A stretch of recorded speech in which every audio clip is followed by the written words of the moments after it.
It is Friday the 15th of August, which means the start of another weekend, and we've got a lot of weekend racing to come through. We're starting in our usual Friday destination, and that is Gqeberha, where we're racing on the turf at Fairview. A couple of features to look forward to.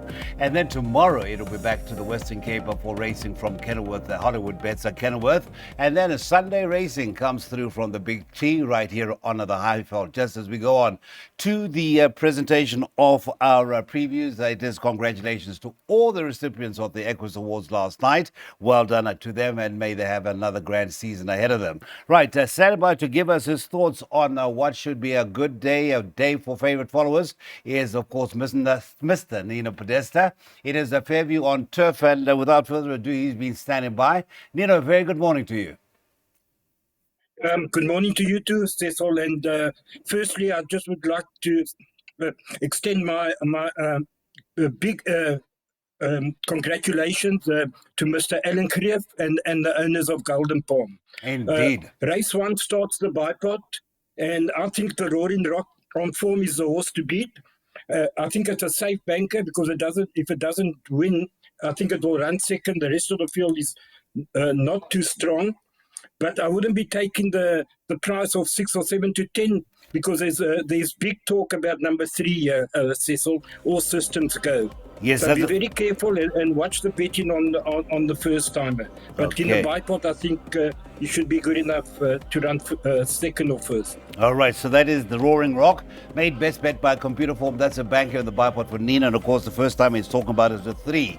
All systems go full brother to Give Me Everything from the Dean Canamere stable, who's won 4 heats so far in a very, very short career from between 16 and 1800 meters. First race, 12:40.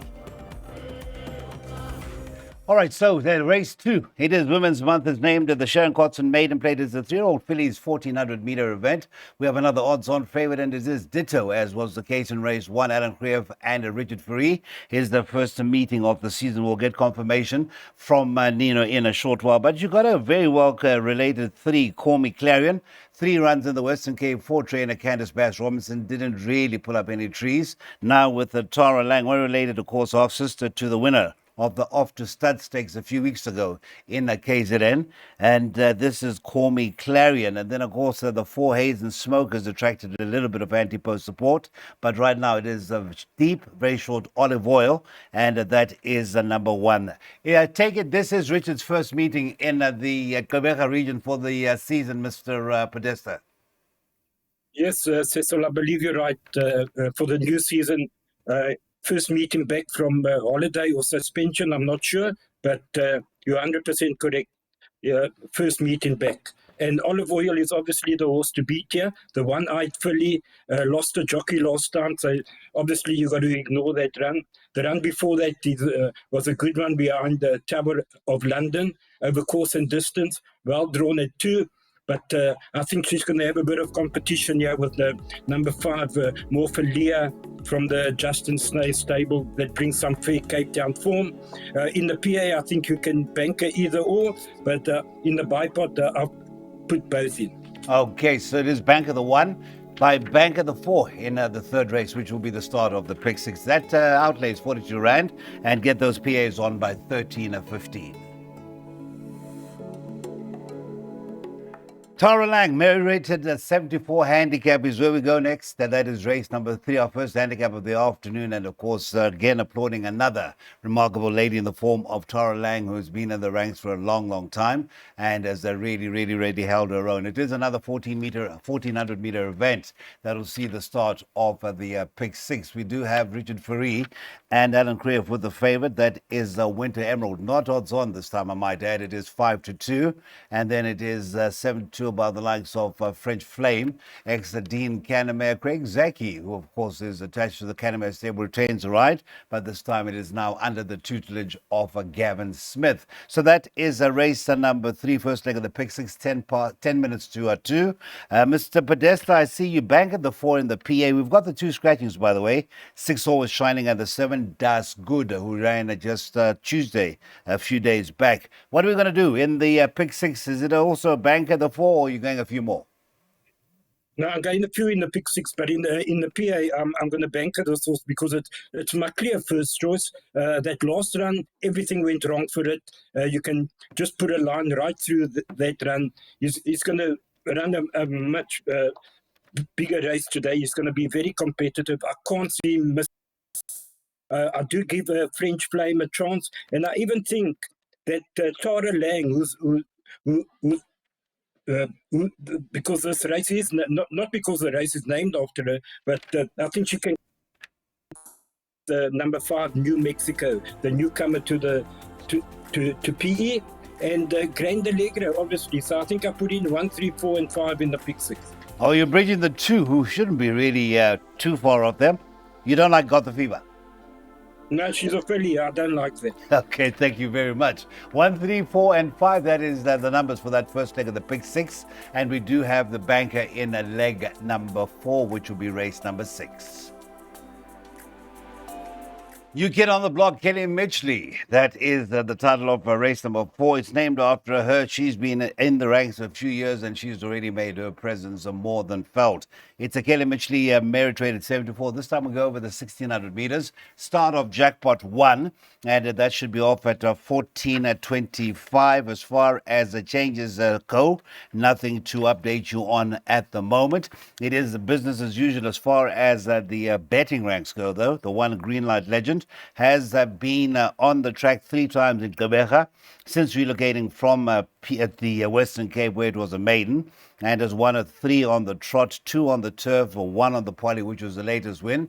Back on the turf, reunited with Richard. It is Alan Krief once again with the favourite and is currently at 14-10. The nearest rival is Red William, who's been finding anti-post support at 3-1. And then there's some 7-1 about the 2 Catch the Tune. Right, Mr. Podesta. Greenlight Legend done absolutely no wrong whatsoever. Red William finding a bit of anti-post support, and rightly so. Catch the Tune and Red William met over the longest trip of 2,000 meters not too long ago. That was on the 14th of July. And I see is actually Red William is better off with the weights with Catch the Tune. Yes, I think the betting is spot on here. I can see Greenlight Legend and Red William dominating this race. You've got to be in the camp of Greenlight Legend. Unbeaten over course and distance, 2 from 2. And Red William has got all the form. I'm slightly in the camp of Greenlight Legend, but I wouldn't be leaving Red William out. So I went both in the pick six and the jackpots. All right, so that's 1 and 4 in the first leg, and then virtually field in leg 2. That's race 5. Bank at the 2 once again in race 6, and then 2 and 4. Very inexpensive outlay. You may even take it a few times. 36 Rand is what it will cost you for that 4 bet. 14.25, the start of jackpot 1, race 4. The RA wishes all ladies their happy Women's Month. Classified stakes is over the 2,000 meters. This is the start of the second half of an 8-race program in PE this afternoon.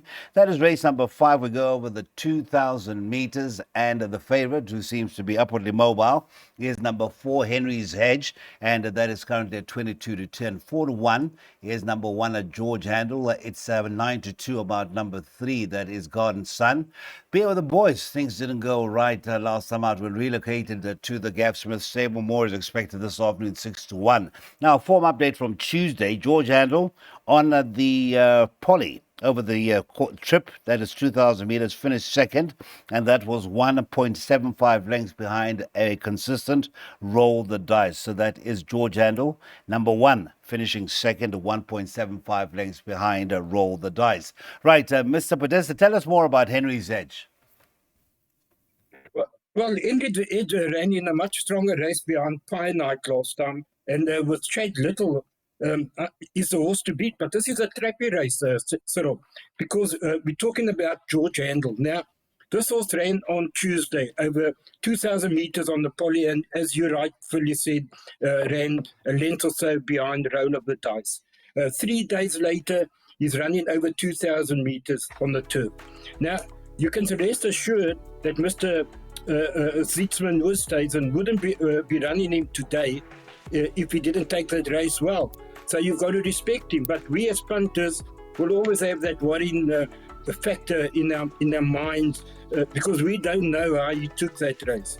So that's a bit of a worry. But he's a runner. He's got to be competitive.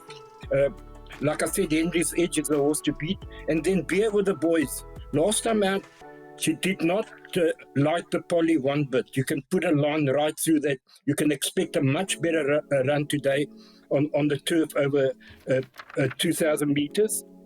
But because it's so trappy, I've gone field, really, because I think Mothership with a low weight can cause an upset, and even a horse like Dumasani. So field for me, and hope to get a result. Hope to get a result indeed. So it'll be fielded by Banker 2 knockout from the champion trainers stable, that is Justin Snaith, by 2 and 4, by quite a few horses at the back. We'll touch on those as we get closer to the conclusion of the preview for Fairview this afternoon. All right, so we come to the first of our two features, both listed. This is the conclusion of the Fillies and Mares Challenge. That is the Eastern Cape Fillies and Mares Challenge. And we concluded with a Jockey Club Stakes over the 2,000 meters. Now, we do have the benefit of information, courtesy of Computer Form, of the winner of the first two legs. Leg one was won by Sweetie Darling, and that was the Cape Breeders' Stakes. And then the second was the East Cape Paddock Stakes, taken out by Gimme That Pearl. And now, who will be the champion, or who will be the winner of leg number 3? There is no outright champion, obviously, in the offing. But it is very, very short about knockout, and rightly so. And that is Justin Snaith to the services of Muzi Yeni. They've got a great strike rate together in the Eastern Cape. After that, you're looking at Lady Silvano as the next best, and the honourable member is also in that bracket. Now, it is Banker, I see, Banker 2 in all your bets, and I think if reproducing any of its runs in the last 4 outings, which have been all features, the last being the Grade 2 gold bracelet in KwaZulu-Natal, it should be no race, Mr. Podesta. Yeah, absolutely correct, Cecil. This should be no race for the Justin Snaith Raider. Knockout, he won with the Gimme That Pearl. And now I think he's going for the second leg with the knockout. He's going to be a very, very tough nut to crack here. And whatever beats him will definitely win. But I'm in the camp, and I've banked him in all my bets, and I rely on him to win. Who do I make the dangers? Maybe number 1, Lady Silvano, and maybe number 8, Green Light All the Way to run behind him, but very strong in the camp of knockout. Thank you very much. Just to confirm, this is leg 3 of the East Cape Fillies and Mares Challenge, and it is a knockout, a very short price favourite. There's a raider from Gauteng, and to ignore that last run, and this is a decent, talented sort. That's a 5, Queen of Love, Roy Magna with the services of Chad Little. That's race 6, the listed Jockey Club Stakes. And then on to the top line on the afternoon. It is that the Memorial Mile, a listed event, race number 7 over the mile. And back in town is My Best Shot after taking a trip out to KwaZulu-Natal to take part in the renewal of the 2025 Hollywood Bets Durban July. And of course, My Best Shot finished 9.60 lengths, but that form line is holding up well. Also finished 5 lengths behind the winner, who was the real prince, that is Gladiatorian, was crowned a champion older male. And of course, ended up winning the Grade 1 Champions Cup. And the horse that finished 6.60 lengths, that is Candice Bass Robinson's Rainbow Lorikeet, that won the gold bracelet, Grade 2. So decent form. Back in town is My Best Shot, and that will be your favourite in the race itself. The 4 Royal Aussie in the colours of Mrs. Suzette Faluna in the partnership with Dr. J.A. Warner. Muzi Yeni gets a ride for Justin Snaith. Could have a lot to say about the outcome of the race. But the man whom we need his thoughts for at this early stage is Mr. Podesta. Your thoughts on the 7th race? Yeah, well, this is only my opinion. I think Royal Aussie is the horse to beat here. You've got to have utmost respect for My Best Shot. But personally, for me, I think Royal Aussie is the horse to beat, and I think he will win the race. The form lines behind Royal Aussie, he ran second to Oriental Charm. He's run behind Gimme a Prince, Gladiatorian, Dave the King. That last run behind Iron Giant was too short. You can forget about that. I firmly believe he's a horse to beat, and I don't see any value in My Best Shot at 6 to 10 against Royal Aussie. I think they should be much shorter together in the betting. but obviously you can't leave it out. It would be foolish to go out the pick 6 if My Best Shot does win. And like I said, utmost respect for the best horse in PE, but I think he's going to have a race on his hands with number 4, Royal Aussie. All right, so it is between a 2 and a 4 My Best Shot. We've seen them come back from travels and get back to winning ways, and some may need that run or two, and I think that is the trepidation that Mr. Podesta is expressing. 2 and 4 by 2, 4, 5, by the 1, 2, 3, 4, 5, and a 1, 2, 3, 4, 5. And that would be the quartet. So 2 and 4 to fight out for that winner's check. That's race 7, our top line of the 2025 Memorial Mile. And a reminder that our next meeting is on the 22nd, and that is in detail on the title of race 8. Next Fairview race meeting, Friday the 22nd. It's a conditions played over the 1,200 meters, and here we see Kelly Mitchell's Anuska's World as your favorite 5-2, and at 11-2 is the 5 Gimmy's Laddie. Cliff Top is at 11-2, and then it's 8-1 and a better bar those. That is race number 8. I saw in your pick 6, and touchwood we get it this far. You've gone quite a few horses here, and just give us an idea of how we could actually back it up with a quartet for that 8th and final, Mr. Podesta. Yes, so yeah, this is a race that I found a bit tricky because I'm not a firm believer of merit ratings. But if you are a firm believer of merit ratings, then you should go empty out on number 12, Anuska's World. She's by far the best rated horse, and on merit rating, she should win by quite a distance. My first choice, Cecil, is number 5, Gimmy's Laddie, from Anuska's World, and I also like a horse called Golden Link. But it doesn't stop there for me. I've added quite a few. I'm hoping to get a result if we do survive till the last leg.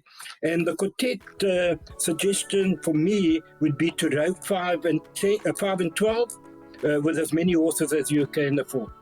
Yes, I actually caught a comment from the Smith stable in interviews done by Nadine at their stable visits, and the Smith representative did say the 6 Amadori is working well, so do include in all bets. Recently relocated from the Johan Janse van Vuren stable. That's our preview for Quebec's Fairview meeting. A couple of features to look forward to. Race 1, 12:40.